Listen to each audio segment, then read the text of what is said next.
జమీందారులు, ఇనాందారులు వీరి వద్ద మాత్రమే భూమి ఉండేది. సామాన్యమైనటువంటి రైతుల దగ్గర, బీదల దగ్గర భూమి ఉండేది కాదు వ్యవసాయానికి కూడా. ఆనాడు వచ్చినటువంటి ప్రజాప్రభుత్వాలు అటు జమీందారు వ్యవస్థలను రద్దు చేశాయి,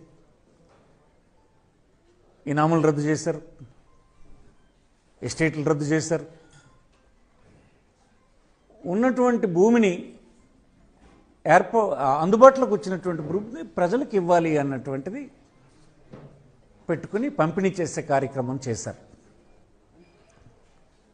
ఆనాటికి ఈనాటికి ఈ సమాజంలో ఉండేటువంటి గొప్ప విషయం ఏంటంటే భూమి గలవానికి ఒక హోదా ఉంది సమాజంలో.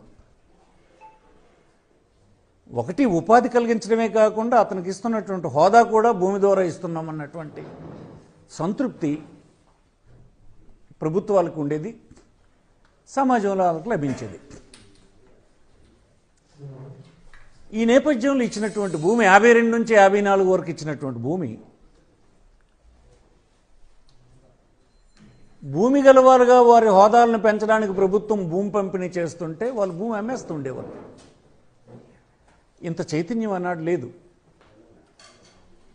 ప్రభుత్వం ఇచ్చిన భూమే కదా అమ్మేద్దాం మనం అని చెప్పి అమ్మేసే కార్యక్రమం